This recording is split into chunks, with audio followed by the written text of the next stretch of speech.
Well, we're going to talk to a young man who's making big waves overseas. He was the War of the Wings Sprint Car champion in New Zealand last year. Well, actually, technically this year, last winter. And he is joining us now, Joel Myers Jr. We talk about his tenure in New Zealand, also coming back from his Midwest trip where he actually put up some decent results with the IRA Sprint Series in Wisconsin and surrounding areas, and his partnership with Brenham Crouch and touring with that team as well a lot during the Midwest. It's Joel Myers Jr. of Sebastopol, California, driving the 46 Junior, next on Getting Up to Speed after these messages. Dave's Home Supply specializes in cabinets, flooring, and countertops. Visit their website at daveshomesupply.com to look at products, services, financing, and even a free estimate. Are you looking for bookkeeping, payroll, or income tax services? Then check out the folks at For You Simple Bookkeeping. They are a licensed tax preparer throughout the entire United States. For more information, click on the link in the description. This broadcast is brought to you by Meat Freaks Jerky Club. Get the best jerky the world has to offer straight to your door by visiting meatfreaksjerkyclub.com. Pick your box and plan, tell them where to ship, and receive and enjoy. Log on to meatfreaksjerky.com and use promo code SPEED. Well, he's with me on the phone now and became an international sensation in what would be our winner last winter. Talking to Joel Myers Jr. from Sebastopol, California. And Joel, great to have you on here. Yeah, thank you guys for having me. So, Joel, I guess we'll just start off while many drivers were getting ready for their season in, the late winter / early spring in California or in the country for that matter. You were ripping it up in New Zealand and came away with the War of the Wings championship. Yeah, I was very fortunate enough to kind of have just Tanner back home at the shop getting things knocked out. So that way when I got home, we could race. But, yeah, we had a great time in New Zealand. Tanner actually came and joined me for a couple weeks, helping me out on the race car and everything else. But, yeah, New Zealand was awesome, especially giving me something to do other than just sitting on the couch during the whole off season. For sure. And you guys won a lot of races, over half a dozen races you won, including the War of the Wings championship, which I think for some of our listeners who may not be familiar with New Zealand racing, is War of the Wings is concentrated on the southern island of the country. There's the North Island, which has got Bay Park and Mount Maunganui, Robertson Holden, and Palmerston North, and then, of course, Western Springs. But the South has a pretty vibrant culture of sprint car racing that has really been booming lately. Yeah, for sure. It's got a great group of people down there and a lot of racetracks. I wish some of the racetracks we got to visit more, but Daniel and Rapuna gave me a great opportunity to come out there, and then I actually ended up going back after I came home in March, just because of all that rain we had. And races getting canceled, they wanted me to come finish the War of the Wings championship out. So I went back, and I think we beat the all-time record of the most wins in a single season with them.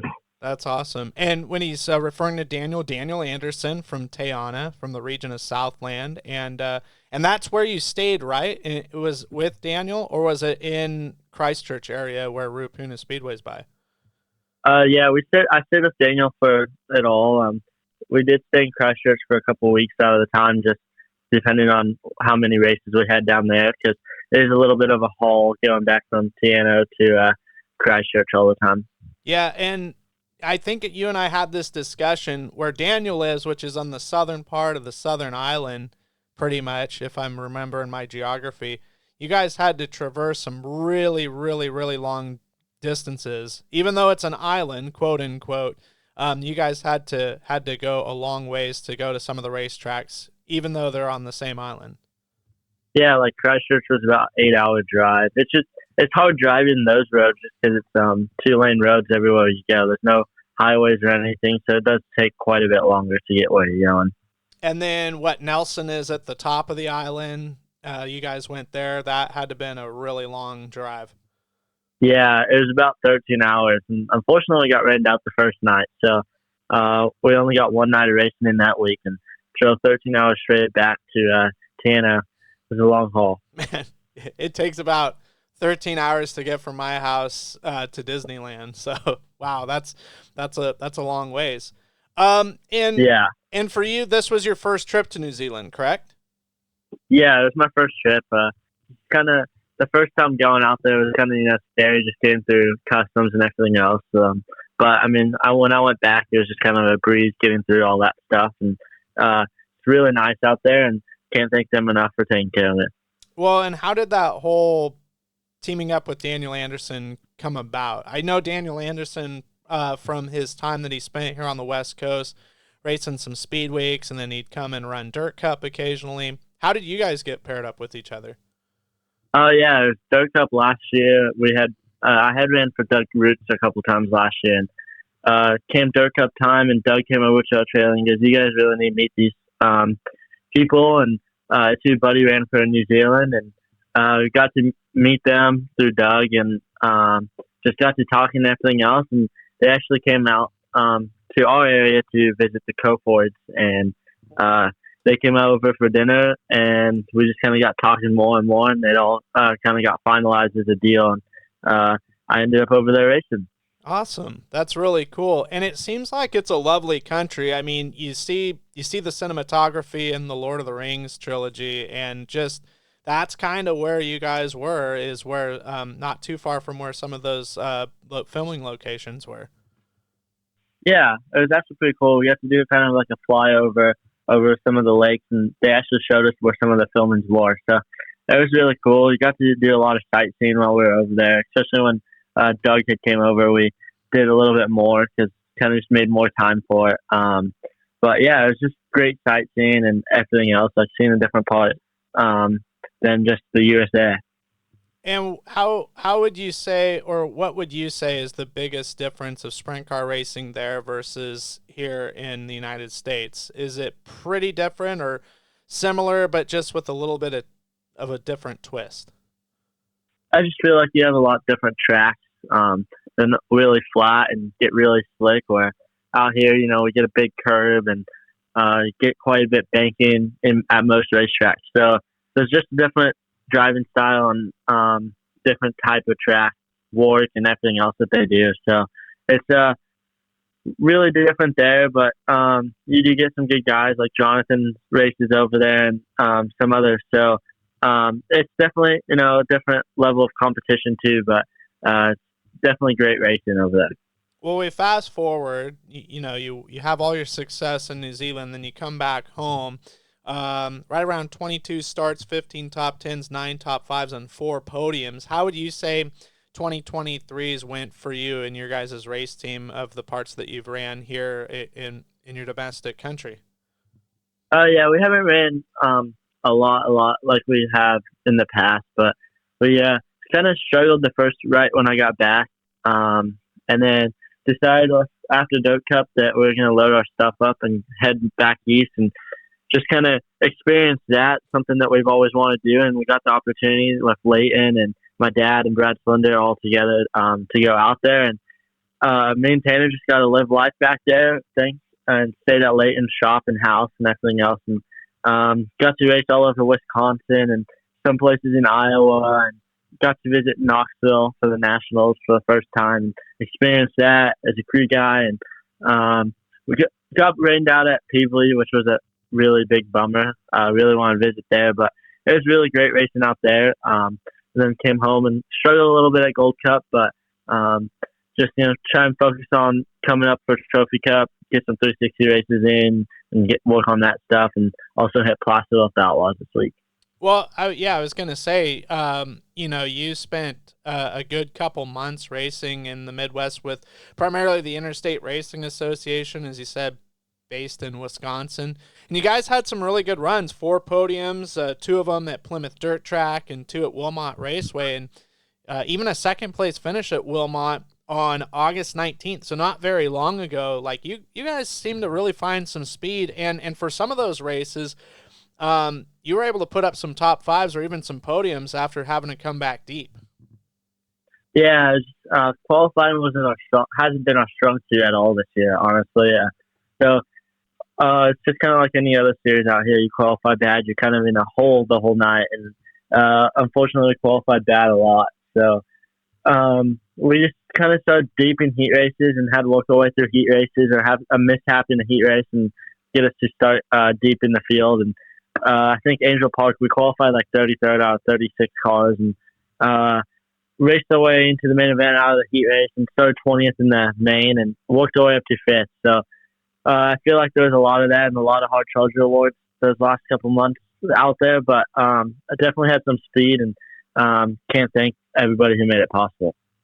Well, in the level of competition there is pretty stout too, where you got guys like Scotty Thiel, Scott Neitzel, Ben Schmidt, Bill Baylog, Danny Schlafer, just to name some others. And then you get some of the Midwest Open Wheel Association guys sprinkled in with some co-sanctioned races. Jordan Goldsberry, another one. I mean, there's some talented drivers in that part of the country. Yeah, for sure. Especially being like racing against Bill Baylog. Wilmont's backyard, and so it's really hard to beat him there. And we got pretty close. I think we were about 12 laps shy of being able to beat him there. But yeah, so definitely wasn't. I mean, couldn't be bummed out too much of running second to Bale there. But Scotty Thiel is good. Brenham's really good. He's leading points, I think, right now for IRA and everything else. So it was cool to race around with Brenham and all the Crouch guys and hang out with their shop for the last couple months. Yeah, I was gonna say, how can I leave out your buddy Brenham and Crouch? He's it took him a little bit of time, but he finally got a breakthrough win there, and I mean that team has just been really solid. Yeah, for sure. It's his first year, I think, full-time sprint car racing. So he's been doing really good. Good job, and the team's all working well with him, and they've gotten him really comfortable. And Austin's done a great job with that with him. So they have a good thing going, and hopefully they can finish it off in a couple of weeks with their championship.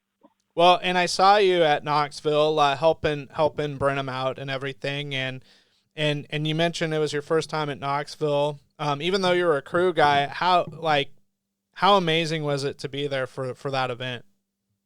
Yeah, it was awesome. I got to go there a couple of years ago with Rico and experience it, but not to nationals. So going to nationals and experiencing how they all do that was awesome. A lot of work it sure was, but it was really fun, and can't thank Leighton for letting me and Tanner go and hang out for that.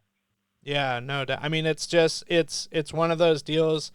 You can read about it, you can watch it on Dirt Vision, you can look at old videos on YouTube, but it's something that you definitely have to go to at least once in your life in person. I mean, there's no better way to describe it than you just need to go, see it with your own eyes. Yeah, for sure. I think definitely want to race it here next year or the year after that. So we'll just see how it kind of all plays out and go from there. Well, California is, actually in full swing for some big races. Obviously, this weekend, King Speedway hosting the Outlaws. They've got the Kings of Thunder primer on Thursday night. Placerville has the Outlaws, and then it really doesn't slow down. I mean, the Maury Williams returns for the NARC 410 series, and then you've got the Fall Nationals at Silver Dollar Speedway, Cotton Classic at Hanford. And then Trophy Cup. I mean, things are picking up a lot of speed in the Golden State. Yeah, for sure. I think we're going to run Placerville this weekend and then kind of take a couple weeks off because I'm going to Eldora, Ford Crown, and BC 39. So, and then I think our full focus is 360 stuff, just kind of get that stuff fine-tuned and all of our motors fine-tuned for Trophy Cup because obviously that's the next big race that we're looking forward to, and I just want to make sure we're full swinging ahead for that. No doubt. And do you think, I mean, you mentioned you guys made it back in time for the Gold Cup Race of Champs at Silver Dollar Speedway. Did you feel like some of the stuff that you had picked up and learned, or just the amount of nights you guys had put in the Midwest with the IRA and those bunch of guys, did that help you at all transition into coming back home? Like you feel like you were a little bit more confident, or I wouldn't say confident, like you had more speed? Yeah, just obviously the track was really different going into Wednesday, the 360 stuff, and it being a little more juiced up. So I just struggled there and had to work on some motor field things working out. So yeah, and then going into the Outlaw stuff, we just kind of dug ourselves a hole in qualifying, and once you do that with them guys, it's really hard to pull yourself out. So definitely need to get better on a few things and get better on qualifying, and hopefully we can do that this weekend. and going forward. Well, and you guys have been decent at Placerville. You've been in a position where you've been running towards the front there this season a couple of times. Yeah, just I think last time right before we left, we were running up front and kind of got wrecked. So that's just kind of part of it, and hopefully we can keep that speed going. Well, as 2023 starts to wind down and close down, have you guys already prepared for, well, I guess for you, is there a second trip in the cards to go to New Zealand, or was that kind of a one-off deal? Yeah, I think we've all kind of just been trying to work it out, and there might be another guy going with me to race as well. So just try and finalize everything and get it all situated, and just kind of go from there. And if so, leave at end of November after all of our racing's done with, and go hang out there for a couple months and race and come back home. And I think hopefully try and go back to the Midwest. Awesome. Yeah, I was going to ask 2024, what was the plan looking like for you guys? Anything specific that you guys want to hit in the Midwest, or going to be running with the IRA a little bit more? I feel like just kind of see what Brenham and them guys are doing, and just go from there. Probably follow them around a little bit. It's fun racing with them, and just kind of fun traveling as a team. So just see what they've got planned, and when we're going to go out there, and just when everything, all the timing is right, and it all works out. And you said Knoxville is definitely on the bucket list to race of that event as a driver. Any other events in the Midwest that you'd like to hit in the next year or two? Yeah, for sure. Like we really want to run Houston and obviously Knoxville, Eldora, like all that stuff. So just obviously wait till schedules come out and see what the high limit schedule looks like next year, and all stars and all that stuff. So definitely would like to hit a couple more IRA races as well. Just they're a great group of guys, and I think All Stars co-sanction with them here and there. So definitely like to figure all that out. Yeah, no, it sounds like bright things are definitely on the horizon for you. Yeah, for sure. Just can't thank Dad, Brad Slender, and Leighton Crouch enough for all they do, and everybody else who helps our team and makes everything possible. Well, and I mean, you're a busy guy. You're globe trotting as well as racing all around the country here in the United States. But when things are kind of cool, calm, and you've got time for yourself, what are some things you like to do on your free time?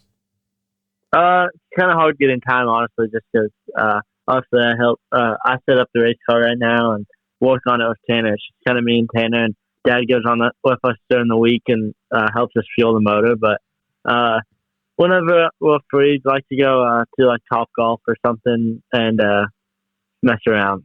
Nice. And, speaking of your dad, a really nice guy and a really cool guy. And for you going to sprint cars was kind of a little bit of an interesting storyline, because he was a pretty decorated modified racer.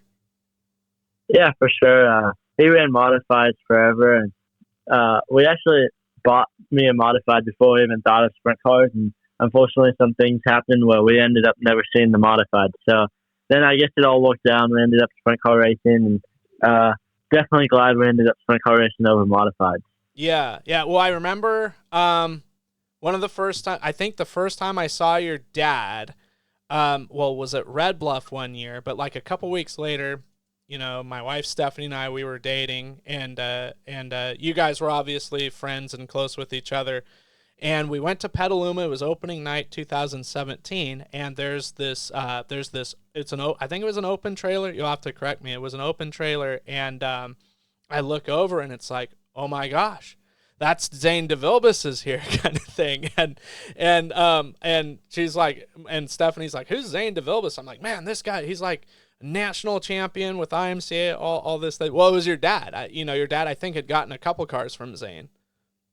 Yeah, so my dad drove for a guy named Brian Thomas in modifieds, and they got together with Zane and fought a decent amount of cars from Zane, and so they kind of worked out a deal where the cars stayed the same, and blah blah blah. And so he ran for a while, and for however reason they ended up at Petaluma racing, just shaking everything down, and that kind of just went from there. And then actually, I think the first IMCA Speed Week that actually had Zane fly out and run for us for the whole deal.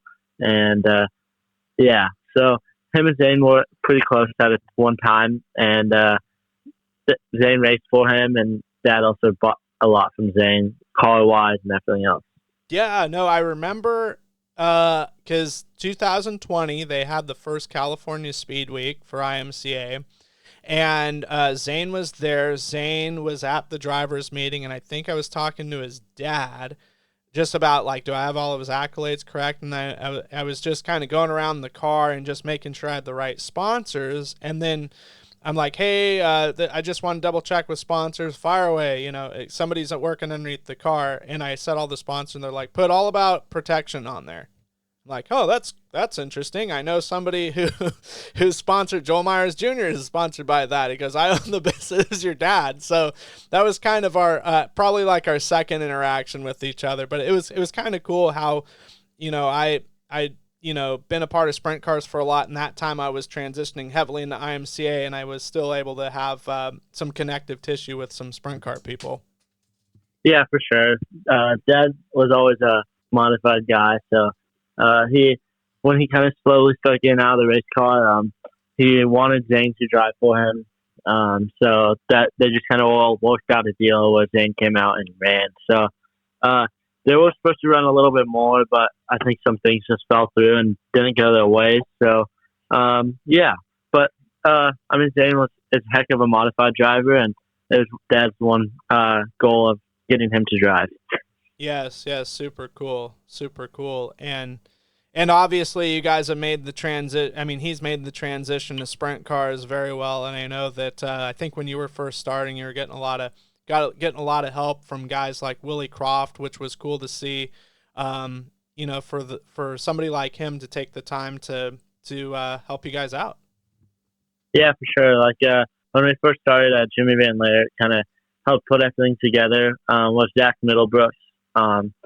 Zach was my first crew guy, as you could say, and then we kind of started, and then we ended up going different ways. So Willie Croft jumped in and got some of our stuff just straightened out and started teaching me things on how to do setup-wise. And then Steven Tyner got in, and me and Steven actually had some good runs together, and should have had a really good shot at Placerville one night, and I ended up ballparking it. But yeah, and then we had Willie Kane and Corey Guy and come help us, and Willie Kane taught me a lot with shocks and just little fine-tuning things with the car to make it kind of do what you want. And Corey Guy worked for us for a while, and we had some good runs with him. And so, yeah. That's super cool. Yeah, no doubt that all that wealth of knowledge is the sum total of it has been a great amount, and no doubt, like I said, I mean, things are looking really, really good for you in the, you know, in not just the future in 5 years, but just in 1 year. It's looking like things are definitely going to go up. Yeah, for sure. Obviously, it's a little bit harder when you got a crew chief your own car, and kind of run a whole sprint car operation and everything else. But I wouldn't trade it for anything. So it's been fun, and just hopefully keep it going and get off qualifying a little bit better. Well, I know you mentioned specific people that have been helping you. Is there any other people you want to thank, or you can obviously thank them again, or any sponsors you want to send a shout out to? Because I know that definitely makes a huge help of a difference of bankrolling everything to make sure that you guys can go to the Midwest and run the West Coast. Yeah, for sure. Dirt Dudes, All About Fire, Carbon Safety, High Plains, OGO, Factory Cane Shocks, Weld Racing Wheels, Speedway Engines, and everybody else who helps us on and off the racetrack. Awesome. Wonderful. And for people that want to pick up maybe some merchandise, or you perhaps have, do you have a website or a social media page that's dedicated to schedule updates or race results or anything of that good nature? Yeah, the best way to find any schedule things is at Joel Myers Jr. Racing on Facebook, and then we do have a online store at shopjoelmyersjr.com, or you could also text the Facebook page, and yeah. Well, that's cool. Well, it's been great catching up with you. We'll definitely have to try and catch up with you again, especially while you're racing down in the southern hemisphere this winter or their summer in New Zealand. Joel, it's been great getting to get your story out there for a lot of people that maybe don't know a whole lot about you. Yeah, thank you guys for having me on, and definitely look forward to in the future.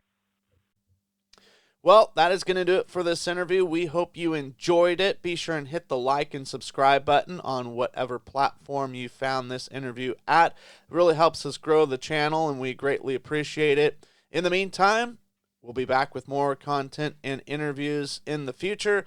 Be sure and have a great evening or a great rest of your day, whatever time you're listening.